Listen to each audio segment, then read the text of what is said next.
Hey everybody! So remember how last time I said I'd work on getting this video out quicker? Well, funny story, I got a really bad cold immediately after saying that, and I was really sick with a horrible cough for 2 weeks, so I wasn't able to get any work done. But thankfully, I'm better now, and I'm really excited because we get to talk about the final weapon coming in the next update of Deep Rock Galactic, the Corrosive Sludge Pump. Before we begin, don't forget to go down and leave a comment to let me know what you think of this new weapon. Do you think it's good? Do you think it's bad? Do you have any ideas for builds? Let me know. I love reading through all of your comments and hearing what you think. And if you want to see more from me, go ahead and press subscribe. But you already know all that, so let's just get right into the mods.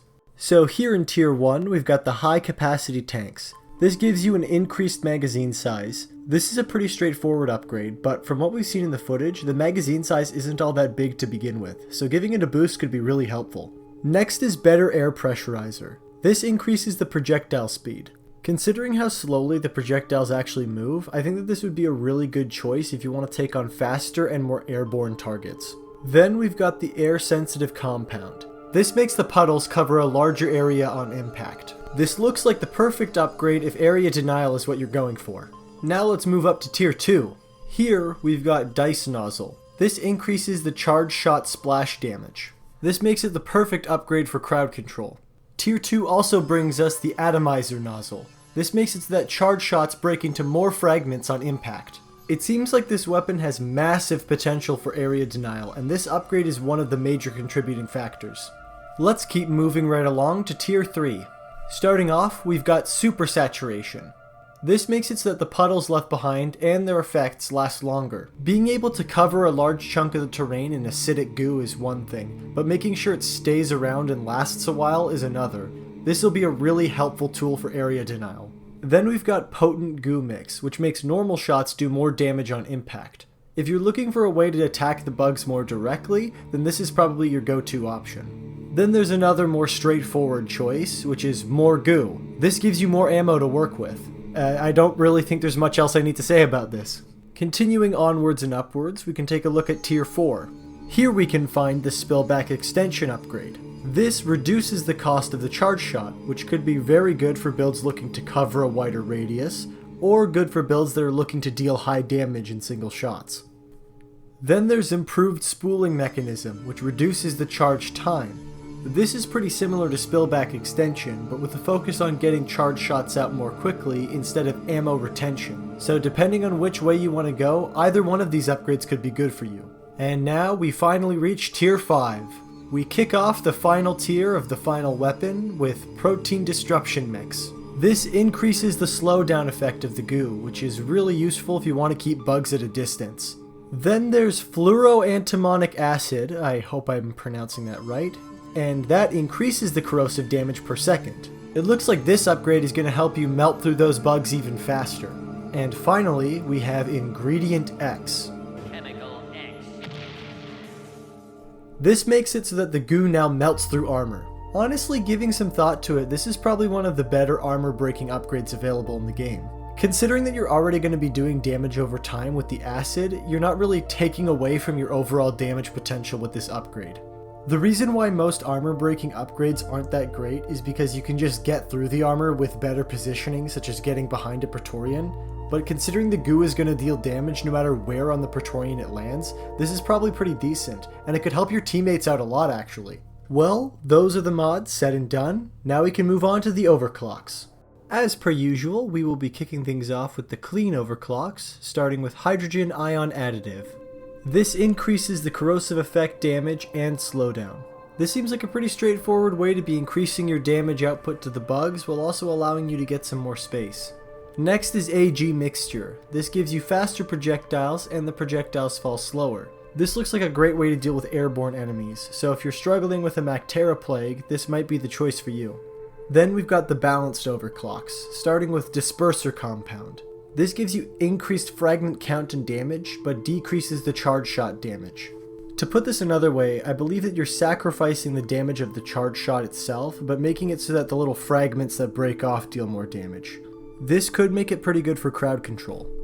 Then we have Volatile Impact Mixture. This makes it so projectiles deal more damage, but puddle lifetime, corrosive effect, and slowdown are all decreased in duration. Essentially, this means sacrificing area denial tools for direct damage. Now let's move into the unstable category. Here we've got Sludge Blast. This makes it so that the charge shot has a powerful shotgun-like blast, but has a slower charge rate, a longer reload time, and a reduced magazine and ammo capacity. This one looks like it'll be a lot of fun to me since it completely switches up how you're going to be playing with this weapon. You're probably going to need to be a bit more careful with how you use it, but it has the potential to do a lot of damage in a single area. You're going to have to put in more thought, be a bit slower overall, and watch that ammo count, but as long as you do that, it seems like this is going to be a very good overclock. Then we've got the Goo Bomber Special. Charged projectiles drop fragments as it flies, but it doesn't break into fragments on impact, and the charge shot damage is decreased. If I'm understanding this right, this looks like it is the overclock for area denial since it lets you cover way more terrain in a single blast. But you are sacrificing direct damage, and you're making it so that you're going to have to plan out your charge shots a little more carefully. Judging by the name, we're finally going to be able to harness that annoying power of the Goo Bomber, so I think this could be a lot of fun if you learn how to use it properly. Well, we have all the pieces in place, it's time to take a look at the builds. So taking a look at this weapon and trying to get in the mindset of making builds for it, I will admit that Driller is my least played character, and I really struggle to play Driller, so if you are better at Driller than I am and you don't really agree with what I've said here, absolutely feel free to let me know in the comments. I've noticed one thing in particular is that this weapon is way more supportive than Driller's other weapons. And what I mean by that is it seems like it's better at helping out your teammates. Now, to be fair, both of Driller's other primaries are very good at this, with the cryo gun being able to freeze and stop enemies, and the flamethrower being able to do some good damage to weaken them up before they get to you. But this one seems to have that as its central focus. So I came up with two different builds, one of which is going to focus on area control, and the other one is going to focus on more direct damage. So for the first build, I went with Tier 1C, Tier 2B, Tier 3A, Tier 4A, and Tier 5A, with the Hydrogen Ion Additive, Disperser Compound, or the Goo Bomber Special. My goal with this build was to let you go full out Splatoon and cover as much ground as possible so you can take control of those caves and keep your teammates safe. You may have noticed that I recommended 3 different overclocks, and that's because I really think there's a lot of room to work with here in this build, and so these overclocks can take you in whichever direction you want to go, whatever suits your playstyle best.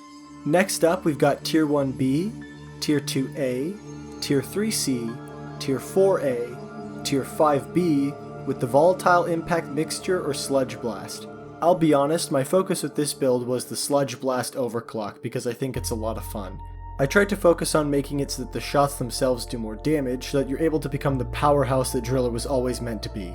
Hopefully this kind of build will let you be a bit more reactive and a bit more proactive so that you're able to go out there and start getting up close and personal with those bugs. And that's going to do it for this video. Hope you guys enjoyed. Remember to leave a comment down below, let me know what you thought of this weapon. Personally, I think this weapon is really good. I've really been enjoying what I've seen so far, and it looks like it might get me to pick up Driller a bit more and get some more practice in there. Now before I send you off for good, I want to remind you to like the video, and also I wanted to say, I'm sorry I haven't said this for a while, but the deal is still standing. If you subscribe, you will be invited to my birthday party. So if you want to be invited, make sure you press subscribe, and I'll see you all there at the party. Catch you later.